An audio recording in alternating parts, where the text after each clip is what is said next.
Sponsored by Lexus of Las Vegas and Lexus of Henderson.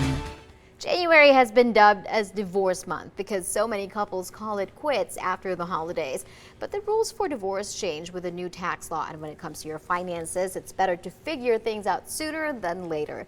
That's why local financial professional Brad Zucker from Safe Money Advisors is here to explain the tax law changes and to go over a divorce checklist. Thank you so much for joining us again My pleasure. this morning. Great to be here. Yes, so it is hard to talk about, but it's important to talk about. So tell us. Absolutely. Well, January 1st, we have new tax law changes, and an ex-spouse that's making alimony payments can no longer deduct those payments from their taxes. In addition, alimony payments are no longer taxable income to the spouse receiving those payments, which sounds like a great deal if you're the spouse receiving the income because it's no longer taxable, but those payments might be smaller because they're now being taxed from the payer. So we were talking about a checklist that we need to go over before you have to go through the divorce process. Yes, absolutely. What is What it? you want to do is take an inventory of your couple assets that you have and get all the necessary paperwork together. That's the 401ks, the IRAs, bank accounts, tax statements, and you want to close your joint accounts and remove your ex from your bank and credit card accounts. And you're going to want to change the names on your wills, your trusts, and power of attorney documents, but you may have to wait until the divorce is final.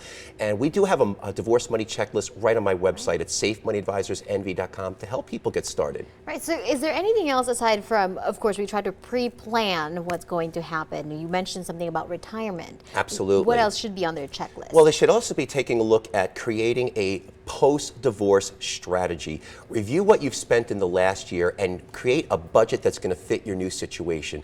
Additionally, you're moving from a two-income household to a one-income household, so that's going to require a change of spending habits to help you cut your expenses. And always make sure you've created an emergency fund that covers about 6 months of your expenses so you have access to these cash funds. Right, so you were talking about changes, and that includes as well the spending habits. Absolutely, yeah.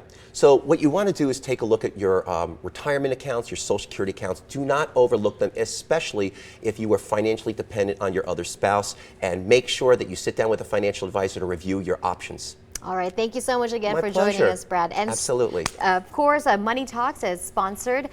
Starting next week, by the way, Money Talks will be moving to our 6 a.m. show. That's so correct. join us. Good morning, Las Vegas.